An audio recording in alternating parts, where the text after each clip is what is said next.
हरे कृष्णा। ओम नमः शिवाय।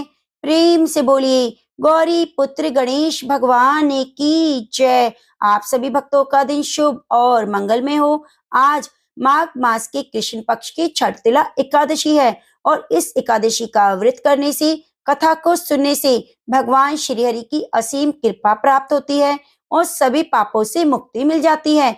एकादशी भगवान श्री हरि की सभी व्रतों में सबसे अधिक प्रिय और मंगलकारी व्रत है। इस दिन हमें कथा को जरूर सुनना चाहिए। तो प्रिय भक्तजनों, हमारे चैनल पर एकादशी माता की संपूर्ण कथा को अपलोड कर दिया गया है, तो कृपया आप एकादशी व्रत की कथा को जरूर सुनिए और अपना सहयोग और आशीर्वाद प्रदान कीजिए। तो आइए आज की इस कथा में सुनते हैं श्रीमद् भागवत की कथा और आज के माघ महात्म्य की कथा। तो प्रेम से बोलिए लक्ष्मी नारायण भगवान की जय। जय श्री गणेश। परीक्षित जी श्री सुखदेव जी से बोले कि आप योग्य के परम गुरु हैं, इसलिए मैं आपसे परम सिद्धि के स्वरूप और साधन के संबंध में प्रश्न कर रहा हूँ। जो पुरुष सर्वार्थ मनासन हो उसको क्या करना चाहिए? हे भगवान, साथ ही यह भी बतलाइए कि मनुष्य मात्र को क्या करना चाहिए। वे किसका श्रवण, किसका जाप, किसका स्मरण और किसका भजन करें तथा किसका त्याग करें। हे मुनिवर, आपका दर्शन अत्यंत दुर्लभ है, क्योंकि जितनी देर एक गाय दही जाती है, गृहस्थ के घर पर उतनी देर भी आप नहीं ठहरते। श्री सूत जी महाराज कहते हैं, जब राजा ने बड़े मधुर वाणी में इस प्रकार संभाषण और प्रश्न किए, तब सभी धर्मों की मर्मज्ञ नंदन भगवान श्री सुखदेव जी ने उनका उत्तर देने लगे। सुखदेव जी महाराज ने कहा, हे परीक्षित, तुम्हारा लोक हित के लिए क्या हुआ यह प्रश्न बहुत ही उत्तम है। मनुष्यों के लिए जितनी भी बातें सुनने, स्मरण करने या कीर्तन करने की हैं, उन सब में यह श्रेष्ठ है। आत्मज्ञानी महापुरुष ऐसे प्रश्न का बड़ा आदर करते हैं। हे राजेंद्र, जो गृहस्थ घर के काम धंधों में उलझे हुए हैं, जो अपने स्वरूप को नहीं जानते, उनके लिए हजारों बातें कहने, सुनने एवं सोचने करने की रहती है। उनकी सारी उम्र ऐसे ही बीत जाती है। उनकी रात नींद में यह स्त्री प्रसंग से करती है और दिन धन की हाय हाय यह कुटुंबों के भरण पोषण में समाप्त हो जाता है। संसार में जिन्हें अपना अत्यंत घनिष्ठ संबंधी कहा जाता है, वे शरीर, पुत्र, स्त्री आदि कुछ नहीं है और सत्य है, परंतु जीव उनके मोह में ऐसा पागल सा हो जाता है कि रात दिन उनको मृत्यु का ग्रास होते देखकर भी चेत नहीं। इसलिए हे परीक्षित, जो अभय पद को प्राप्त करना चाहता है, उसे तो सर्वात्मक मान भगवान श्री कृष्ण की ही लीलाओं का श्रवण, कीर्तन और स्मरण करना चाहिए। मनुष्य जन्म का यही इतना लाभ है कि चाहे जैसे हो, ज्ञान से, भक्ति अथवा अपने धर्म की निष्ठा से जीवन को ऐसा बना लिया जाए कि मृत्यु के समय भगवान की स्मृति अवश्य बनी रहे। हे परीक्षित, जो निर्गुण स्वरूप में स्थित हैं, विधि निषेध की मर्यादा को लांघ चुके हैं, वे बड़े बड़े ऋषि मुनि भी प्राय भगवान की अनंत कल्याणमल श्रीमद् भागवत के नाम के महापुराण का अपने पिता श्री कृष्ण द्वैपायन से मैंने अध्ययन किया था। हे राजश्री, मेरी निर्गुण स्वरूप परमात्मा में पूर्ण निष्ठा है, फिर भी भगवान श्री कृष्ण की मधुर लीलाओं के बलात् मेरे हृदय को अपनी ओर आकर्षित कर लिया है। यही कारण है कि मैंने इस पुराण का अध्ययन किया। तुम भगवान के परम भक्त हो, इसलिए तुम्हें सुनाऊंगा। जो इसके प्रति श्रद्धा रखते हैं, उनकी शुद्ध चित्त वृत्ति भगवान श्री कृष्ण के चरणों में अनन्य प्रेम के साथ बहुत शीघ्र लग जाती है। जो लोग लोक या परलोक की किसी भी वस्तु की इच्छा रखते हैं या इसके विपरीत संसार में दुख का अनुभव करके उससे विरक्त हो गए हैं और निर्भय मोक्ष पद को प्राप्त करना चाहते हैं, उन साधकों के लिए, योग संपन्न सिद्ध ज्ञानियों के लिए भी समस्त शास्त्रों का यही निर्णय है कि वे भगवान के नामों का प्रेम से संकीर्तन करें। अपने कल्याण साधन की ओर से और सावधानी आयु भी अनजान में ही व्यर्थ बीत जाती है। उससे क्या लाभ? सावधानी से ज्ञान पूर्वक बिताई हुई घड़ी 2 घड़ी भी श्रेष्ठ है, क्योंकि उसके द्वारा अपने कल्याण की चेष्टा तो की जा सकती है। हे राजऋषि खटवांग, अपनी आयु की समाप्ति का समय जानकर 2 घड़ी में ही सब कुछ त्याग कर भगवान के अभय पद को प्राप्त हो गए। हे परीक्षित, अभी तो तुम्हारे जीवन की अवधि 7 दिन की है और इसी बीच में तुम अपने परम कल्याण के लिए जो कुछ करना चाहिए सब कर लो। मृत्यु का समय आने पर मनुष्य घबराए नहीं, उसे चाहिए कि वह वैराग्य के शस्त्र से शरीर और उससे संबंध रखने वालों के प्रति ममता को काट डाले। धैर्य के साथ घर से निकलकर पवित्र तीर्थ के जल में स्नान करे और पवित्र एकांत स्थान में विधि पूर्वक आसन लगाकर बैठ जाए। उसके बाद परम पवित्र ओम इन 3 मात्राओं से युक्त प्रणव का मन ही मन जप करे। प्राणवायु को वश में करके मन का दमन करे। एक क्षण के लिए भी प्रणव को ना भूले।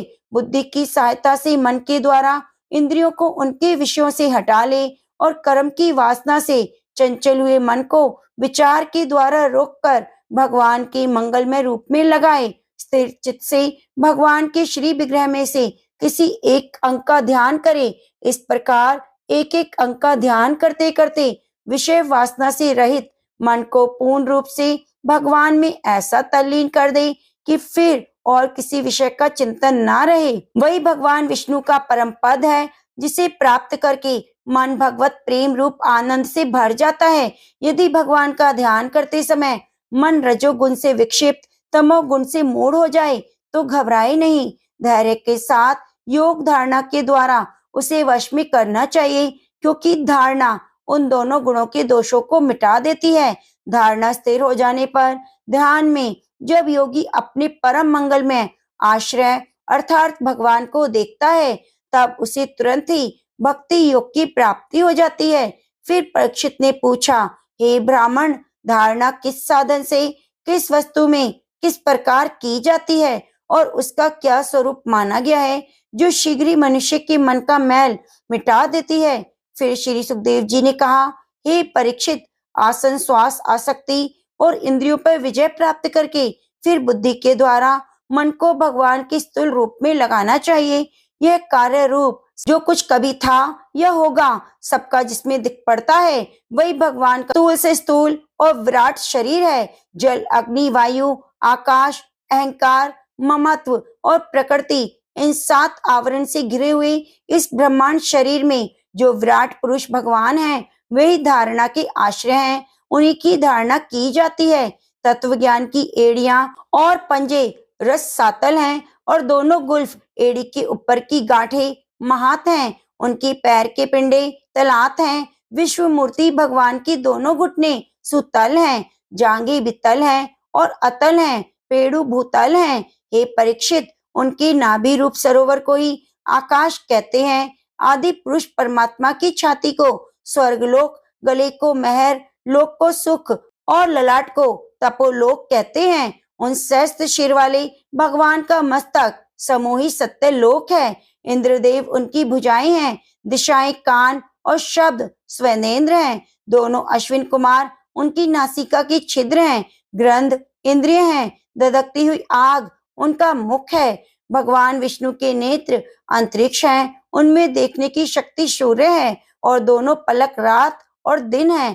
उनका भ्रूविलास ब्रह्मलोक है, तालु जल है और जीव रस वेदों को भगवान का ब्रह्म रंध्र है और यम को दाढ़े सब प्रकार के स्नेह दांत हैं और उनकी जग मोहिनी माया को ही उनकी मुस्कान कहते हैं। यह अनंत सृष्टि उसी माया का कटाक्ष विक्षेप है। लज्जा पर होठ और लोभ नीचे का होठ है। धर्म स्थान और अधर्म पीठ है। प्रजापति उनके मंत्र इंद्रिय हैं। वरुण अंडकोश है, समुद्र कोख है और बड़े बड़े पर्वत उनकी हड्डियां हैं। हे राजन, विश्व मूर्ति विराट पुरुष की नाड़ियां नदियां हैं और वृक्ष रोम है। परम प्रबल वायु श्वास है। काल उनकी चाल है। गुणों का चक्कर चला रहना ही उनका कर्म है। हे परीक्षित, बादलों को उनके केश मानते हैं। संध्या उन अनंत का वस्त्र है। महात्माओं ने अव्यक्त अर्थात मूल प्रकृति को ही उनका हृदय बतलाया है और सब विकारों का खजाना उनका मन चंद्रमा कहा गया है। ममत्व को सर्वात्मक चित्त कहते हैं और रुद्र उनके अहंकार कहे गए हैं। घोड़े, ऊंट, हाथी उनके नख हैं। वन में रहने वाले सारे मृग और पशु उनकी कटी प्रदेश में स्थित हैं। तरह तरह के पक्षी उनकी अद्भुत रचना कौशल है। स्वयंभू मनु उनकी बुद्धि है और मनु की संतान मनुष्य उनके निवास स्थान है। गंधर्व, विद्याधर, चारण और अप्सराएं उनके ड़ज आदि स्वरों की स्मृति है। हे दैत्य, उनके लिए वीर हैं। ब्राह्मण मुख, क्षत्रिय भुजाएं, वैश्य जंघई और शूद्र उन विराट पुरुष के चरण हैं। विविध देवताओं के नाम से जो बड़े बड़े द्रव्य में यज्ञ किए जाते हैं, वे उनके कर्म हैं। हे परीक्षित, विराट भगवान के स्थूल शरीर का यही स्वरूप है, इसलिए मैंने तुम्हें ये सुना दिया।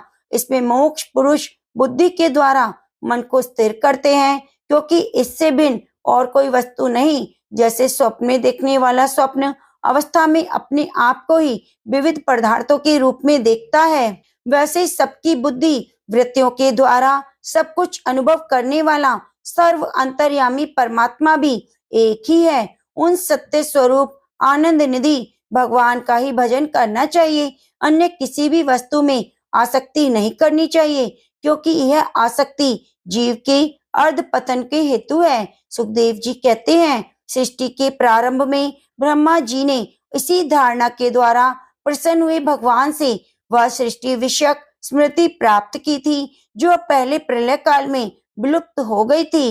इससे उनकी दृष्टि अमोघ और बुद्धि निश्चय आत्मिका हो गई। तब उन्होंने इस जगत को वैसे ही रचा जैसे कि ये प्रलय की पहले थी, और वेदों की वर्ण शैली ही इस प्रकार की है कि लोगों की बुद्धि स्वर्ग आदि निरर्थक नामों के फेर में फंस जाती है।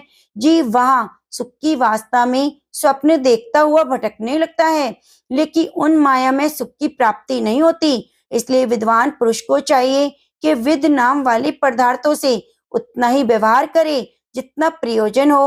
अपनी बुद्धि को उनकी निरस्ता के निश्चय से परिपूर्ण रखे और एक क्षण के लिए भी असावधानी ना हो। यदि संसार के पदार्थ प्रारब्ध विष बिना परिश्रम के ऐसे ही मिल जाएं, तब उनके उपार्जन का परिश्रम व्यर्थ समझकर उनके लिए कोई प्रयत्न ना करें। जब जमीन पर सोने से काम चल सकता है, तब पलंग के लिए प्रयत्न करने से क्या प्रयोजन।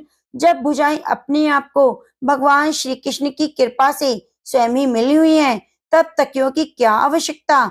जब अंजलि से काम चल सकता है, तब बहुत बड़े बर्तन के कटोरे की क्या जरूरत। बटोर वृक्ष की छाल पहनकर या वस्त्रहीन रहकर भी यदि जीवन धारणा की जा सकती है, तो वस्त्रों की क्या आवश्यकता। पहनने को क्या रास्ते में चिथड़े नहीं है। भूख लगने पर दूसरों के लिए शरीर धारण करने वाले वृक्ष क्या फल फूल की भिक्षा नहीं देते। जल चाहने वालों के लिए नदियां क्या बिल्कुल सूख गई हैं। रहने के लिए क्या पहाड़ों की गुफाएं बंद कर दी गई हैं। अरे भाई, सब ना सही, क्या भगवान भी अपने शरणागत की रक्षा नहीं करते। ऐसी स्थिति में बुद्धिमान लोग भी धन के नशे में चूर, धनहीन हो चापलूसी क्यों करते हैं। इस प्रकार विरक्त हो जाने पर अपने हृदय में नित्य विराजमान स्वतः सिद्ध आत्म स्वरूप परम प्रियतम परम सत्य जो अनंत भगवान है, बड़े प्रेम और आनंद से निश्चय करके उन्हीं का भजन करो, क्योंकि उनके भजन से जन्म मृत्यु के चक्र में डालने वाले अज्ञान का नाश हो जाता है। पशु की बात तो अलग है, परंतु मनुष्य में भला ऐसा कौन है जो लोगों को इस संसार रूप वैतरणी नदी में गिरकर अपने कर्म जन्य दुखों को भोगते हुए देखकर भी भगवान का मंगलमय चिंतन नहीं करेगा। इस असत विषय भोगों में ही अपने चित्त को भटकाने देगा, क्योंकि साधक अपने शरीर के भीतर हृदय आकाश में विराजमान भगवान के देश मात्र स्वरूप की धारणा करते हैं। वे ऐसा ध्यान करते हैं कि भगवान की चार भुजाओं में शंख चक्र गदा और पद्म है। उनके मुख पर प्रसन्नता झलक रही है। कमल के समान विशाल और कोमल नेत्र हैं। कदम के पुष्प केसर के समान पीला वस्त्र धारण किए हुए हैं। भुजाओं में श्रेष्ठ रत्नों से चढ़े हुए सोने के बाजूबंद शोभायमान है, पर बड़ा ही सुंदर मुकुट और कानों में कुंडल है, जिनमें जड़े हुए बहुमूल्य रत्न जगमगा रहे हैं। उनके चरण कमल योगेश्वर के खिले हुए हृदय कमल की कर्णिका पर विराजित हैं। उनके हृदय पर श्री वत्स का चिन्ह और एक सुनहरी रेखा है। गले में कौस्तुभ मणि लटक रही है। वक्षस्थल कभी न कुमलाने वाली मनमाला से घिरा हुआ है। वे कमर में करधनी, उंगलियों में बहुमूल्य अंगूठी, चरणों में नुपुर, हाथों में कंगन आदि आभूषण धारण किए हुए हैं।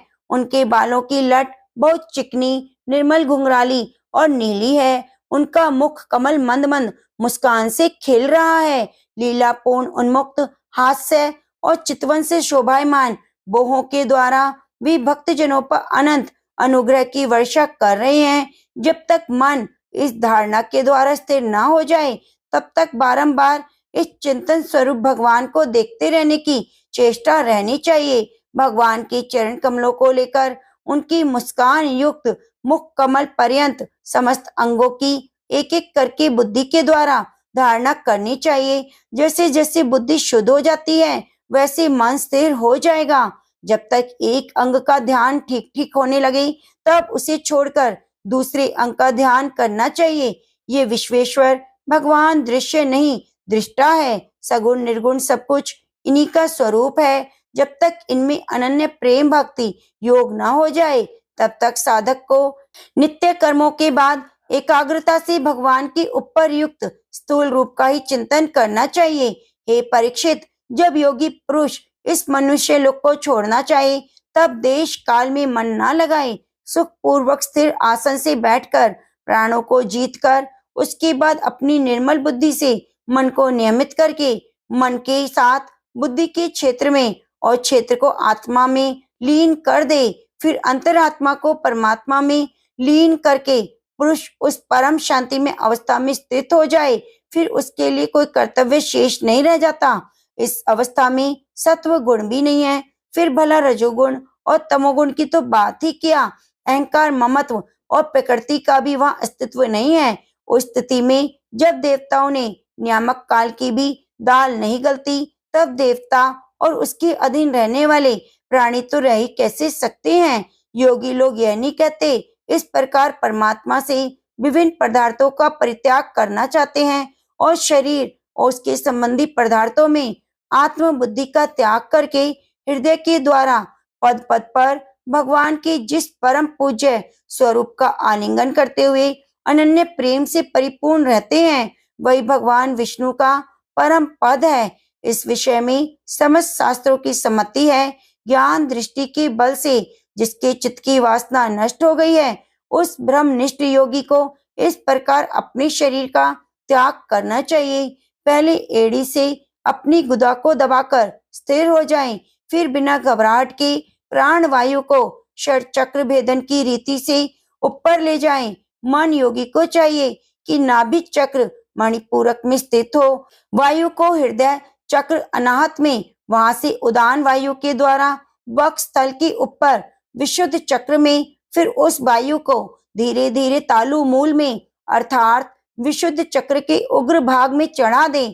उसके बाद दो आंख, दो कान, दो नासा छिद्र और मुख्य सातों छिद्रों को रोककर तालु मूल में स्थित वायु को बोहों के बीच आज्ञा चक्र में ले जाएं। यदि किसी लोक में जाने की इच्छा ना हो, तो आधी घड़ी तक उस वायु को वहीं रोककर लक्ष्य के साथ सहस्त्राचर में ले जाकर परमात्मा में स्थिर हो जाएं। इसके बाद ब्रह्म रंध्र का भेदन करके शरीर, इंद्रियां आदि को छोड़ दें। हे परीक्षित, यदि योगी की इच्छा हो कि मैं ब्रह्मलोक में जाऊं, आठों सिद्धियां प्राप्त करके आकाशचारी सिद्धियों के साथ विहार करूं, त्रिगुणमय ब्रह्मांड के किसी भी प्रदेश में विचरण करूं, तो उसे मन इंद्रियों को साथ लेकर शरीर से निकलना चाहिए। योगियों का शरीर वायु की भांति सूक्ष्म है। उपासना, तपस्या, योग और ज्ञान का सेवन करने वाले योगियों को त्रिलोकी के बाहर और भीतर सर्वत्र स्वच्छंद रूप से विचरण करने का अधिकार होता है। केवल कर्मों के द्वारा इस प्रकार बेरोक टोक विचर नहीं सकते।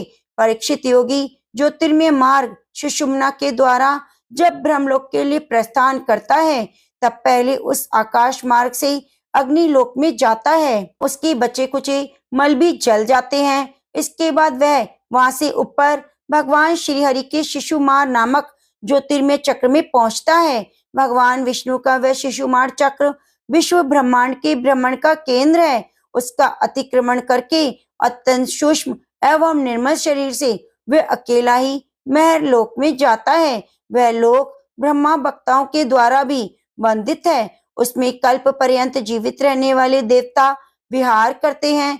फिर जब प्रलय का समय आता है, तब नीचे के लोगों को शेष मुख से निकलती हुई आग के द्वारा भस्म होते हुए देखकर वह ब्रह्मलोक में चला जाता है। जिस ब्रह्मलोक में बड़े बड़े सिद्धेश्वर विमानों पर निवास करते हैं, उस ब्रह्मलोक की आयु ब्रह्मा की आयु के समान ही दो पदार्थ की है। वहाँ न शोक है, न दुख है, न बुढ़ापा है, न मृत्यु। फिर वहाँ किसी भी प्रकार का उद्वेग या भय तो है ही नहीं। भला वहाँ दुख कैसे हो सकता है? केवल एक बात यही है, इस परम पद को ना जानने वाले लोगों के जन्म मृत्यु अत्यंत घोर संकटों को देखकर दयावश वहाँ के लोगों के मन में बड़ी व्यथा होती है। सत्यलोक में पहुंचने के बाद वह योगी निर्भय होकर अपने सूक्ष्म शरीर को पृथ्वी से मिला देता है। फिर उतावली ना करते हुए 7 आवरण का भेदन करता है। पृथ्वी रूप से जल को और जल रूप से अग्नि मुख आवरण को प्राप्त करता है। इस प्रकार स्थूल आचरण को पार करते समय उसकी इंद्रियां भी अपने सूक्ष्म अधिष्ठान में हो जाती हैं। इस प्रकार योगी 5 भूतों के स्थूल सूक्ष्म आचरण को पार करके अहंकार में प्रवेश करता है।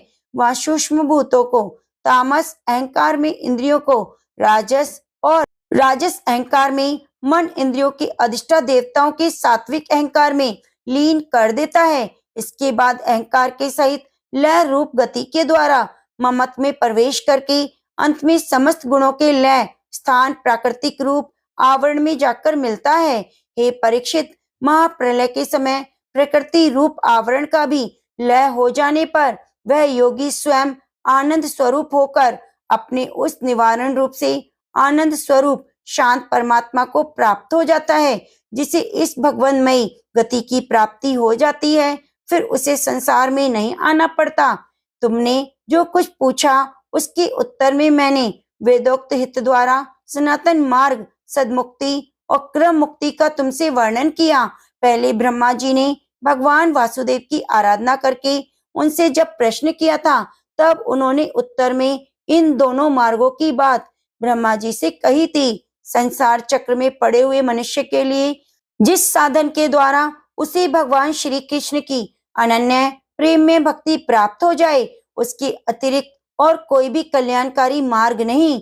हे भगवान, ब्रह्मा ने एकाग्रचित्त से सारे वेदों का 3 बार अनुशीलन करके अपनी बुद्धि से यही निश्चय किया, जिससे सर्वात्मक के प्रति अनन्य प्रेम प्राप्त हो, वह सर्वश्रेष्ठ धर्म है। समस्त चर अचर प्राणियों में उनके आत्म रूप में भगवान श्री कृष्ण ही लक्षित होते हैं, क्योंकि वे बुद्धि दृश्य पदार्थ उनका अनुमान करने वाले लक्षण हैं। वे इन सबके साक्षी एकमात्र दृष्टा हैं। हे परीक्षित, इसलिए मनुष्य को चाहिए कि सब समय और सभी स्थितियों में अपनी संपूर्ण शक्ति से भगवान हरि का श्रवण कीर्तन स्मरण करे। हे राजन, संत पुरुष आत्म स्वरूप भगवान की कथा का मधुर अमृत बांटते रहते हैं। जो अपने कान के दोनों में भर भर कर उनका पान करते हैं, उनके हृदय से विषयों का विषैला प्रभाव जाता रहता है, वह शुद्ध हो जाता है। वे भगवान श्री कृष्ण के चरण कमलों का सानिध्य प्राप्त कर लेते हैं। प्रिय भक्तजनों, सुखदेव जी महाराज आगे कहते हैं, हे परीक्षित, तुमने मुझसे जो कुछ पूछा था, मरते समय बुद्धिमान मनुष्य को क्या करना चाहिए, उसका उत्तर मैंने तुम्हें दे दिया। ब्रह्म तेज का इच्छुक हो, वह बृहस्पति जी की, जिसे इंद्रियों के विशेष शक्ति की कामना हो वह इंद्र की, और जिसे संतान की लालसा हो वह प्रजापतियों की उपासना करे। जिसे लक्ष्मी चाहिए वह माया देवी की, और जिसे तेज चाहिए वह अग्नि की, और प्रभावशाली पुरुष को वीरता चाहिए उसे रुद्र की उपासना करनी चाहिए। जिसे अन्न प्राप्त करने की इच्छा है वह अदिति का, जिसे स्वर्ग की कामना है वह अदिति के पुत्र देवताओं का, जिसे राज्य की अभिलाषा है वह विश्व देवों का, और प्रजा को अपने अनुकूल बनाने की इच्छा रखा हो वह देवताओं की आराधना करे। आयु की इच्छा से, अश्विन कुमारों की पुष्टि की इच्छा से, पृथ्वी की और प्रतिष्ठा की इच्छा से लोक माता पृथ्वी आकाश का सेवन करना चाहिए। सौंदर्य की चाह से गंधर्व पत्नी की प्राप्ति के लिए, उर्वशी अप्सरा की, और सबका स्वामी बनने के लिए ब्रह्मा की आराधना करनी चाहिए। जिसे यश की इच्छा हो वह यज्ञ पुरुष की, जिसे खजाने की लालसा हो वह वरुण की विद्या प्राप्त करने की आकांक्षा हो भगवान शंकर की, और पति पत्नी में परस्पर प्रेम बनाए रखने के लिए पार्वती जी की उपासना करनी चाहिए। धर्म उपार्जन करने के लिए विष्णु भगवान की वंश परंपरा की रक्षा करके पितरों की बाधाओं से बचाने के लिए यक्ष की और बलवान होने के लिए मरुद गणों की आराधना करनी चाहिए। राज्य के लिए मन वाचा प्राप्त करने के लिए परम पुरुष नारायण को भजना चाहिए। जो बुद्धिमान पुरुष है वह चाहे निष्काम हो, समस्त कामनाओं से युक्त हो, मोक्ष चाहता हो, उसे भी तीव्र व्यक्ति योग के द्वारा केवल पुरुषोत्तम भगवान की ही आराधना करनी चाहिए। जितने भी उपासक हैं उनके सबसे बड़ा हित इसी में है कि वे भगवान के प्रेमी भक्तों का संग करके भगवान में अविचल प्रेम प्राप्त कर लें। ऐसे पुरुषों के सत्संग में जो भगवान की लीलाएं कथाएं होती हैं उनसे दुर्लभ ज्ञान की प्राप्ति होती है, जिससे संसार सागर की त्रिगुण में तरंग माताओं के थपेड़े शांत हो जाते हैं, शुद्ध होकर आनंद का अनुभव होने लगता है। इंद्रियों को विषय में आसक्ति नहीं रहती, केवल मोक्ष का सर्वसम्मत मार्ग भक्ति योग प्राप्त हो जाता है। भगवान की ऐसी रसमय कथाओं का चस्का लग जाने पर भला कौन ऐसा है जो उनसे प्रेम ना करे। सौनक जी कहते हैं, सूत जी महाराज, राजा परीक्षित ने सुखदेव जी की बात आगे सुनकर उनसे क्या पूछा। वे तो सर्व सर्वज्ञ होने के साथ ही मधुर वर्णन करने में भी बड़े निपुण थे। सूत जी, आप तो सब कुछ जानते हैं, हम लोग उनकी यह बातचीत बड़े प्रेम से सुनना चाहते हैं, तो आप कृपया करके उसे सुनाइए, क्योंकि संतों की सभा में ऐसी बातें होती हैं जिनकी प्रिया वासना भगवान की रसमय लीला कथा में ही होती है। पांडु नंदन महारथी राजा परीक्षित बड़े भगवत भक्त थे। बाल्य अवस्था में खिलौनों से खेलते समय वे भी कृष्ण लीला का ही रस लेते थे। भगवान में सुखदेव जी भी जन्म से ही भक्त परायण थे। ऐसे संतों के सत्संग में भगवान के मंगलमय गुणों की दिव्य चर्चा अवश्य ही हुई होगी, जिसका समय भगवान श्री कृष्ण के गुणों के गान अथवा श्रवण में व्यतीत रहता है, उसकी अतिरिक्त सब मनुष्यों की आयु व्यर्थ जा रही है। यह भगवान सूर्य प्रतिदिन अपने उदय और अस्त से उसकी आयु छीन जा रहे हैं। क्या वृक्ष नहीं जीते? क्या लोहार की थकने की सांस नहीं लेती? गांव के अन्य पालतू पशु, क्या पशु मनुष्य की तरह खाते पीते या मैथुन नहीं करते? जिसके कान में भगवान श्री कृष्ण की लीला कथा कभी नहीं पड़ती, वह नर पशु, कुत्ते, ग्राम, सूकर, ऊंट और गधे से भी गया बीता है। हे सूत जी, जो भगवान श्री कृष्ण की कथा कभी नहीं सुनता, उसके कान बिल के समान है। जो जीव भगवान की लीलाओं का गायन नहीं करती, वे मेंढक की जीभ के समान टर करने वाली है। उसका तो ना रहना ही अच्छा है, जो सिर कभी भगवान श्री कृष्ण के चरणों में नहीं झुका। वस्त्र से सुसज्जित और मुकुट से युक्त होने पर भी बोझा मात्र ही है। जो हाथ भगवान की सेवा पूजा नहीं करते, वे सोने के कंगन से भूषित होने पर भी मुर्दे के समान ही हाथ हैं। जो आंखें भगवान की याद दिलाने वाली मूर्ति, तीर्थ, नदी आदि का दर्शन नहीं करती, वे मोरों की पाख में बने हुए आंखों के चिन्ह के समान निरर्थक है। मनुष्य के पैर चलने पर सामर्थ्य रखने पर भी ना चलें, पेड़ों जैसे ही हैं। जो भगवान की लीला स्थलियों की यात्रा नहीं करते, जिस मनुष्य ने भगवत प्रेमी संतों के चरणों की धूल कभी सिर पर नहीं चढ़ाई, वह जीता हुआ भी मुर्दा है। जिस मनुष्य ने भगवान के चरणों पर चढ़ी हुई तुलसी की सुगंध लेकर उसकी सराहना का यह विश्वास नहीं लिया, वह श्वास रहित शव है। हे सूत जी, वह हृदय नहीं लोहा है। जो भगवान के मंगलमय नामों का श्रवण कीर्तन करने पर भी पिघलकर उन्हीं की ओर बह नहीं जाता। जिस समय हृदय पिघल जाता है, उस समय नेत्रों में आंसू छलकने लगते हैं, शरीर का रोम रोम खिल उठता है। प्रिय सूत जी, आपकी वाणी हमारे हृदय को मधुरता से भर देती है। इसलिए भगवान के परम भक्त आत्मविद्या विशारद सुखदेव जी ने परीक्षित के सुंदर प्रश्न करने पर जो कुछ कहा, वह संवाद कृपया आप लोग हमें बताइए। ओम नमो नारायणा। प्रिय भक्तजनों, आज की श्रीमद् भागवत कथा में बस इतना ही। आगे की कथा को सुनने के लिए आप हमारे चैनल को सब्सक्राइब कर लीजिए और बगल में बनी घंटी को दबा लीजिए। अब आइए सुनते हैं माघ मास महात्म्य की कथा। आगे यमदूत कहने लगे कि हे वैश्य, मनुष्य को सदैव शालिग्राम की शिला में और वज्र या कीट कौमती चक्र में भगवान वासुदेव का पूजन करना चाहिए, क्योंकि सब पापों का नाश करने वाले, पुण्यों को देने वाले, मुक्ति प्रदान करने वाले भगवान विष्णु का इसमें निवास होता है। जो मनुष्य शालिग्राम की शिला या हरि चक्र में पूजन करता है, वह अनेक मंत्रों का फल प्राप्त कर लेता है। जो फल देवताओं को निर्गुण ब्रह्मा की उपासना में मिलता है, वही फल मनुष्य को भगवान शालिग्राम का पूजन करने से यमलोक को नहीं देखते। भगवान को लक्ष्मी जी के पास अथवा वैकुंठ में इतना आनंद नहीं, जितना शालिग्राम की शिला ये चक्र में निवास करने में आता है। स्वर्ण कमल युक्त करोड़ों शिवलिंग के पूजन से इतना फल नहीं मिलता, जितना एक दिन शालिग्राम के पूजन से मिलता है। भक्ति पूर्वक शालिग्राम का पूजन करने से विष्णु लोक में वास करके मनुष्य चक्रवर्ती होता है। काम, क्रोध, लोभ, मोह, अहंकार से युक्त होकर भी मनुष्य शालिग्राम का पूजन करने से वैकुंठ में प्रवेश करता है। जो सदैव शालिग्राम का पूजन करते हैं, वे प्रलय काल तक स्वर्ग में वास करते हैं। जो दीक्षा, नियम और मंत्रों से चक्र में बलि देता है, वे निश्चय करके विष्णु लोक को प्राप्त होता है। शालिग्राम के जल से अपने शरीर का अभिषेक करता है, वह मानो संपूर्ण तीर्थों में स्नान करता है।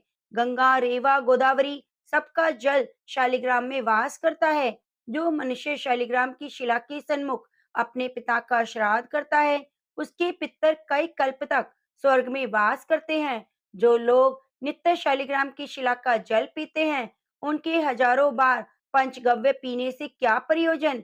यदि शालिग्राम की शिला का जल पिया जाए, तो सहस्त्रों तीर्थ करने से क्या लाभ। जहाँ पर शालिग्राम है, वह स्थान तीर्थ के समान है। वहां पर किए गए संपूर्ण दान, होम करोड़ों गुना फल को प्राप्त होते हैं। जो एक बूंद भी शालिग्राम का जल पीता है, वह माता के स्तनों का दुग्धपान नहीं करता, अर्थात गर्भाशय में नहीं आता। शालिग्राम शिला में जो कीड़े मकोड़े एक कोस के अंतर पर मरते हैं, वह भी वैकुंठ को प्राप्त होते हैं। जो फल वन में तप करने से प्राप्त होता है, वही फल भगवान को सदैव स्मरण करने से प्राप्त होता है। मोहवश अनेक प्रकार के घोर पाप करने वाला मनुष्य भी भगवान को प्रणाम करने से नरक में नहीं जाता। संसार में जितने तीर्थ और पुण्य स्थान हैं, भगवान के केवल नाम मात्र के कारण ही प्राप्त हो जाते हैं। हरे कृष्णा। प्रेम से बोलिए लक्ष्मी नारायण भगवान की जय।